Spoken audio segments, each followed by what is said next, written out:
ನಮಸ್ಕಾರ ಫ್ರೆಂಡ್ಸ್, ಭಗವದ್ಗೀತೆಯ 8ನೇ ಅಧ್ಯಾಯಕ್ಕೆ ಸ್ವಾಗತ. ಇದರ ಹೆಸರು ಅಕ್ಷರ ಬ್ರಹ್ಮ ಯೋಗ. ಇದು ತುಂಬಾನೇ ಇಂಟ್ರೆಸ್ಟಿಂಗ್ ಚಾಪ್ಟರ್. ಯಾಕೆ ಗೊತ್ತಾ?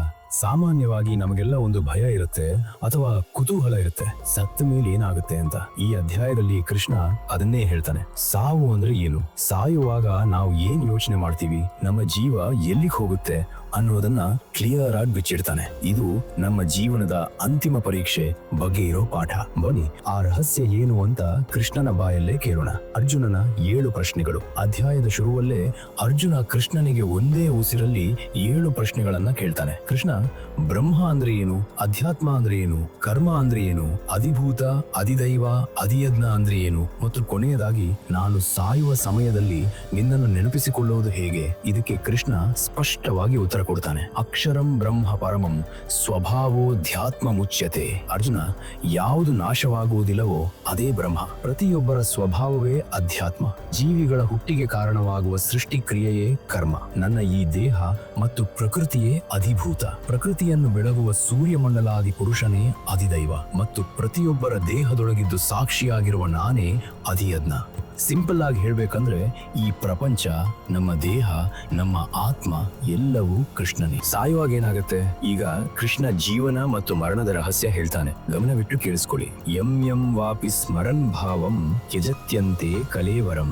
ಅರ್ಜುನ, ಮನುಷ್ಯ ಸಾಯುವ ಕೊನೆಯ ಕ್ಷಣದಲ್ಲಿ ಏನನ್ನು ಯೋಚನೆ ಮಾಡ್ತಾನೋ ಮುಂದಿನ ಜನ್ಮದಲ್ಲಿ ಅದೇ ಆಗಿ ಹುಟ್ಟುತ್ತಾನೆ. ಇದಕ್ಕೆ ಬೆಸ್ಟ್ ಎಕ್ಸಾಂಪಲ್ ಅಂದ್ರೆ ಜಡ ಭರತನ ಕಥೆ. ಅವನು ಸಾಯುವಾಗ ತನ್ನ ಪ್ರೀತಿಯ ಜಿಂಕೆಯ ಬಗ್ಗೆ ಯೋಚನೆ ಮಾಡ್ತಾ ಪ್ರಾಣ ಬಿಟ್ಟ. ಅದಕ್ಕೆ ಮುಂದಿನ ಜನ್ಮದಲ್ಲಿ ಜಿಂಕೆಯಾಗಿ ಹುಟ್ಟಿದ. ನಾವು ಇಡೀ ಜೀವನ ದುಡ್ಡು, ಮನೆ, ಹೆಂಡತಿ, ಮಕ್ಕಳು ಅಂತಾನೆ ಯೋಚನೆ ಮಾಡಿದ್ರೆ ಸಾಯುವ ಕೊನೆಯ ಕ್ಷಣದಲ್ಲೂ ಅದೇ ನೆನಪಾಗುತ್ತೆ. ಆಗ ನಾವು ಮತ್ತೆ ಇಲ್ಲೇ ಹುಟ್ಟಬೇಕಾಗತ್ತೆ. ಹಾಗಾದ್ರೆ ಏನ್ ಮಾಡ್ಬೇಕು? ಹಾಗಾದ್ರೆ ಸಾಯುವಾಗ ದೇವರನ್ನ ನೆನಪು ಮಾಡ್ಕೊಳ್ಳೋದು ಹೇಗೆ? ಆ ಸಮಯದಲ್ಲಿ ಭಯ ಇರುತ್ತೆ, ಟೈಮ್ ಇರಲ್ಲ. ಅದಕ್ಕೆ ಕೃಷ್ಣ ಒಂದು ದಾರಿ ಹೇಳ್ತಾನೆ. ತಸ್ಮಾತ್ ಸರ್ವೇಷು ಕಾಲೇಶು ಮಾಮನುಸ್ಮರ ಯುದ್ಧಜ.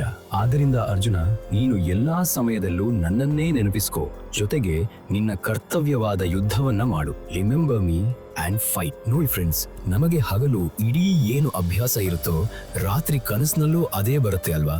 ಹಾಗೇನೆ ಇಡೀ ಜೀವನ ದೇವರನ್ನ ನೆನಪಿಸ್ಕೊಳ್ತಾ ಇದ್ರೆ ಮಾತ್ರ ಸಾಯುವಾಗ ಆಟೋಮ್ಯಾಟಿಕ್ ಆಗಿ ದೇವರ ನೆನಪು ಬರುತ್ತೆ. ಕೊನೆಯ ಕ್ಷಣದಲ್ಲಿ ಬದಲಾಗೋಕೆ ಸಾಧ್ಯ ಇಲ್ಲ. ಕೆಲಸ ಮಾಡ್ತಾ ಇರಿ, ಆದ್ರೆ ಮನಸ್ಸು ದೇವರ ಹತ್ರ ಇರ್ಲಿ. ನಮ್ಗೆ 100 ವರ್ಷ ಬದುಕಿದ್ರೆ ಅದೇ ಗ್ರೇಟ್, ಆದ್ರೆ ಬ್ರಹ್ಮನಿಗೆ ಅದು ಕೇವಲ ಒಂದು ಕ್ಷಣ ಇದ್ದ ಹಾಗೆ. ಕೃಷ್ಣ ಇಲ್ಲಿ ಬ್ರಹ್ಮಾಂಡದ ಟೈಮ್ ಟೇಬಲ್ ಹೇಳ್ತಾನೆ.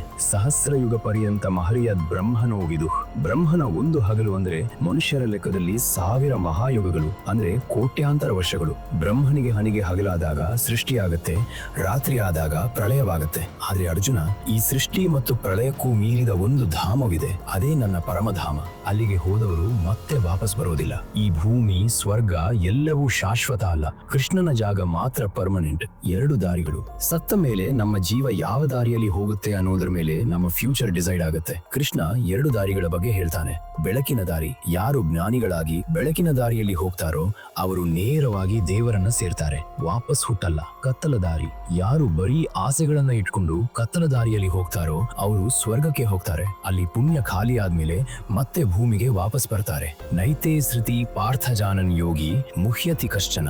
ಅರ್ಜುನ, ಈ 2 ದಾರಿಗಳ ಸತ್ಯ ತಿಳಿದವನು ಎಂದಿಗೂ ದಾರಿ ತಪ್ಪುವುದಿಲ್ಲ. ಆದ್ದರಿಂದ ನೀನು ಯಾವಾಗಲೂ ಯೋಗಿಯಾಗಿರು. ಕೊನೆಯಲ್ಲಿ ಕೃಷ್ಣ ಹೇಳ್ತಾನೆ, ಯಾರು ಈ ರಹಸ್ಯವನ್ನ ತಿಳ್ಕೊತಾರೋ ಅವರಿಗೆ ವೇದಗಳನ್ನ ಓದಿದ್ದಕ್ಕಿಂತ, ಯಜ್ಞಗಳನ್ನ ಮಾಡಿದ್ದಕ್ಕಿಂತ ಹೆಚ್ಚಿನ ಪುಣ್ಯ ಸಿಗುತ್ತೆ. ಸೊ ಫ್ರೆಂಡ್ಸ್, 8ನೇ ಅಧ್ಯಾಯದ ಸಾರಾಂಶ ಇಷ್ಟೇ.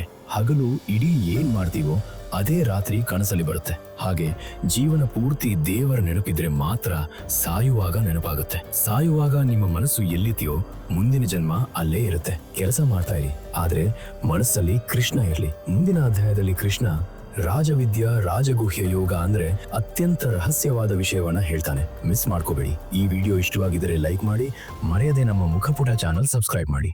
ಜೈ ಶ್ರೀ ಕೃಷ್ಣ.